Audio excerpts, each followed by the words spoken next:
Will Putin start nuclear war? No. In my opinion, if it were up to him, he would be capable of starting it. When I say no, I don't say it because I believe he will think it through and decide not to do it. I say it because technically it is impossible to do. When I say no, I do not say that Putin does not want it. Putin might be willing to start it. For people who surround him, such a war has no chance of success. Between Shoigu, the Russian Minister of National Defense, and generals who really are in command, the distance is much greater than it is behind Putin's table. The generals are not inclined to start a nuclear war, believe me. Putin will blackmail the West. Putin will say that tomorrow he will press the red button in his black suitcase. He will keep doing that. But this is the end of Putin. This is the end of Putin-era Russia. The end. There is no chance in hell for him. That Russia will be no more, thanks to Ukraine. Will the West destroy Russian economy? The West has destroyed. Already. Yes. Will the Russians go out to protest against Putin and his politics? At most 5,000. No, they will not go out. So they will have nothing to eat, but they will stay home. Exactly. They won't go out, they'll stay home. What will the end of Putin look like? An internal resolution to the problem, like always. Putin is a weak man.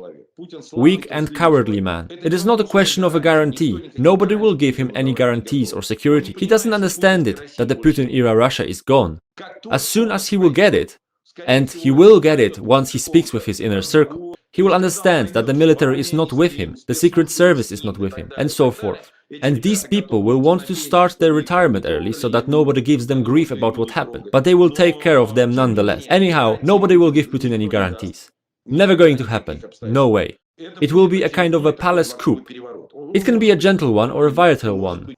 I think that if power will fall into the hands of those closest to Putin, of course they will make the decision to give up Putin, so that they can save themselves and their country. Today, Putin is not much of a bargaining chip. This is understood by those around him. I speak to them by phone, and a month ago they were all afraid to say anything bad about him over the phone. Today, on the other hand, they say the same thing you can hear on the squares in Ukraine. And that is Putin's inner circle. This is not a man who is like Hitler, who developed the military after gaining power. He is the exact opposite. Shoigu, if you pay attention, is a master at PR, who brings back the style from 1945. He wears the war decorations, all of it. Have a look. That is all. This is what Shoigu is like. He is like that, and this is convenient for Putin. That is, until the war broke out. He just sits there, salutes, stands at attention, the medals are shining on his chest, just a pretty token commander.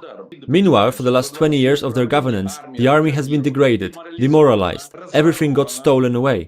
That has been one of the places where public funds were procured from, and until recently this has been Shoigu's task. Just exactly how ready the army was to invade the Ukraine we can see right now, and judge it based on the old tanks and armored vehicles, dating back to the Afghan war. I saw footage where the military vehicle was robbed of everything including the radio, solely because they contained some useful scrap metals. This has not been done just now on Ukraine. This was taken out long ago.